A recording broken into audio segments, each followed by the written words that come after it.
I started dealer training back in 1986. So Craig Singhouse, who was one of the hosts at the time, with John Davis, still running the show. I think they were 22 years or something like that, something crazy, maybe longer than that, called me and said I was working at a brake remanufacturing company my dad had. And I had developed the first drum to disc brake conversion kit. So you had an old Mustang and you had drum brakes. They were terrible in the rain. You put disc brakes on. He said, come on out and talk about brakes. It's cool, a girl talking about brakes. All right. So I went down there with my father, who is not a racer, by the way. He's just a car guy. And I started talking about brakes. And he says, you should be doing dealer training. I'm like, what the hell is dealer training? He goes, the dealers get new cars. They come in big groups. And you train them about the cars, you teach them about the competition. He said, and we always start people in the parking lot chasing pylons, which I did. And I said, this is ridiculous. So I started chasing pylons, and then I said, I need to do something else. So I went to the person, she said, got you in marketing breakouts, because I have a marketing degree and an engineering background as well. So I started doing that, and it happened to be one of the ones where the press was there. And I started talking to a bunch of people in the press. Some knew me, some didn't know me, because this car world's a small world. We all kind of cross paths somewhere, and everyone's only like 2 degrees away, sometimes 1, just like you and I know a lot of the same people. Someone said, geez, you should be on TV talking about this. I said, that'd be cool. I always thought I wanted to be an actress, but my father said, yeah, back to reality, you're going to be waiting tables. And he's right. If I had gone to Hollywood, I'd be waiting tables today. It would never gotten anywhere. Somebody passed my name along to Oprah, and I didn't know that. Someone out of Chicago. I thought it was a guy who I co-host with sometimes named Paul Bryan, but it wasn't. It was somebody else. And I get this phone call at the Detroit Auto Show. I'm there with my husband. This is back in pager days. I get a pager number from a 312. I'm like, that's Chicago. That's weird. So I went to a pay phone and I called, and they said, this is Harpo Productions. I'm like, okay. Like, I didn't know who Oprah was. I don't watch daytime TV. I don't have time for daytime TV. I don't watch that kind of programming. So they said, yeah, we'd love to have you come out and talk about child safety seats. And they just had a huge snowstorm and what to do in a snowstorm and how to be prepared and animals in cars. And I'm like, okay. And they said, well, we'll fly you out there. We'll cover all the expenses, this and that. So I'm like, I kind of knew who Oprah was, but I didn't think anything of it. I hang up the phone, and when I got back to Buffalo, which is where I live, I was telling my sister-in-law about it, and she was going nuts. Oh my God, it's Oprah, don't you know who she is? I'm like, no. So she had put it on VHS tape and saved it for me because I had no idea who this woman was. And she's going on and on. I mean, she was like a huge rah-rah fan. I'm like, okay. So if you knew me back then, you would know that I looked completely different. The only thing that's the same today is my eyes and my voice. So if anyone that sees me from high school, like, we went to school together. Really?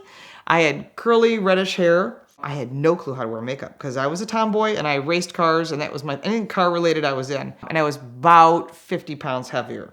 So I look completely different. So my husband says he married a moth and I became a butterfly. But I get invited out to Oprah, and I'm like, oh. So I thought, well, like, am I going to be on the show? Or like, no, we're going to do a tape package. Okay. So I figure I'm not going to see this woman. I'm just going to go out and do my usual shtick, and I'm out. So I show up there, and they pick me up at the airport, and I'm wearing jeans and a winter coat, and we're outside the whole day. And I keep talking to this producer, like, hey, here's my card. Usually like, oh, and here's mine. No, I didn't get that. I'm like, how would I know when this is going to run? Like, I'm trying every little sales technique to get this guy to give me more than his name and his phone number, anything. Like, he wouldn't even give me his email. I'm like, this is ridiculous. And this is 1992, so email was like, I'm an early AOL adapter at this point. We shot the whole day. We shot the next day tracking down people stuck on the side of the road. You know, what do you do? Prepare? Do you have a spare tire? You know, child safety seats. We found people that left dogs in their car, which was ridiculous. We actually waited on them, and we stopped people, and the whole thing was done. At the end, they were about ready to take me back to the airport, and finally this guy who's a producer, who still works for her production company, gave me his card. He said, you proved yourself. He said, we're going to have you come on the show. And I'm like, what? He's like, yeah, we're going to have you come on, and Oprah's going to introduce you, and then you're going to sit in the audience for the rest of the show. And I'm like, okay. So, like, I'm not afraid of TV. I don't care. I'm not afraid of any of that stuff. I was like, okay, but, like, I don't know, look the part here. It was easy when I could wear a hat. It was winter outside, but this is like a whole nother animal. So I got back, and a friend of mine, we were at the mall trying to buy a suit. I had no idea what to wear. And, you know, I didn't even wear my own. What I do for makeup when I did TV, you'd laugh. I'd go to the mall, have them do my makeup, and I'd go home and sleep with a neck pillow, like straight up.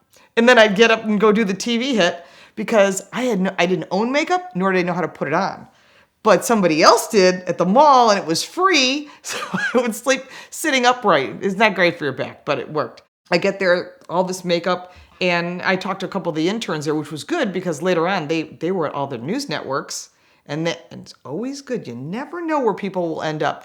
So this woman was at MSNBC. She was at CNN. She worked for Living Up with Allie and Jack. And everywhere she went, she called me to be their automotive expert. So that kind of opened up some avenues as well. So I go there for Oprah.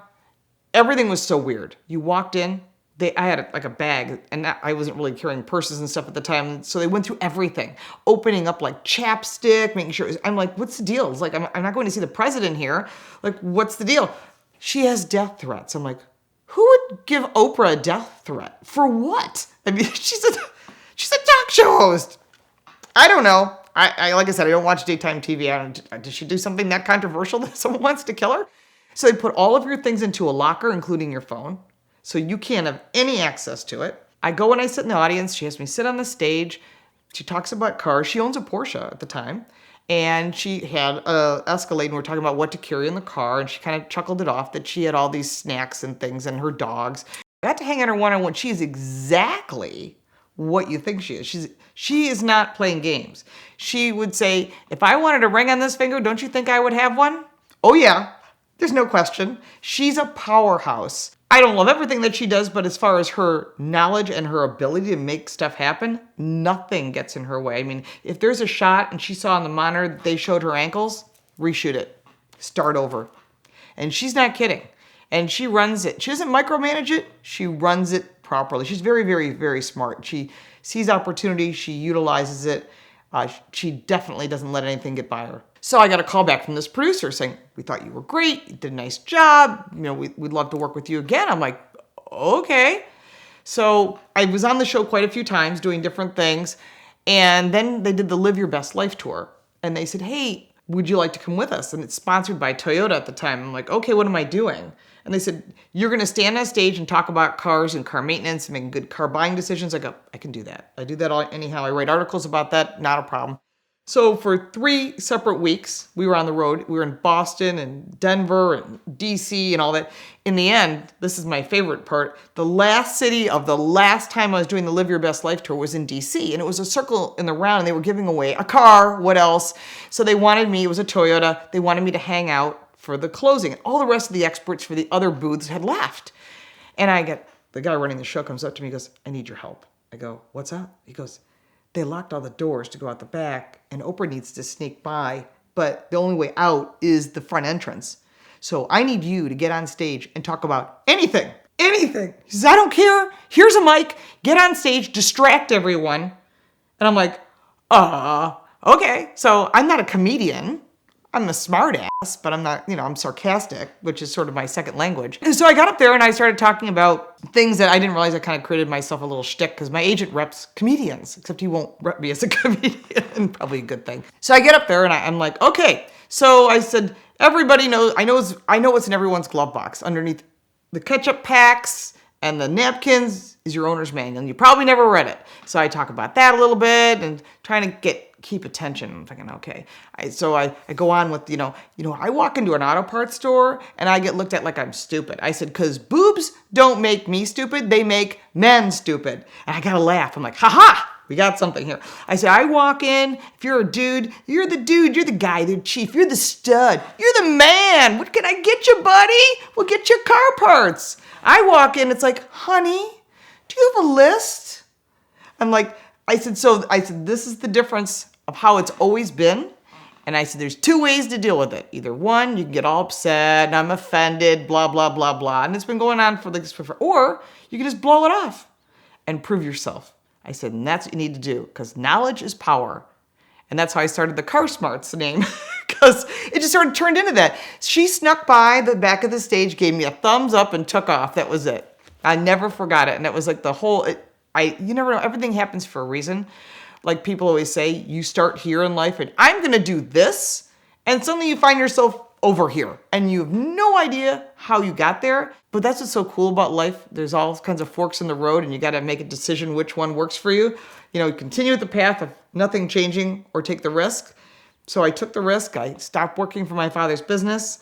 and I decided to make it full time, and it has paid off, and I'm much happier for it. So you never know, but that has opened a ton of doors for me. I didn't get the Rachel Ray cooking show. I didn't get the Dr. Phil show. I didn't get the Dr. Oz support, but it had opened a lot of doors because when CNN came online and there was the explorers with the tires blowing off the rims, they called me.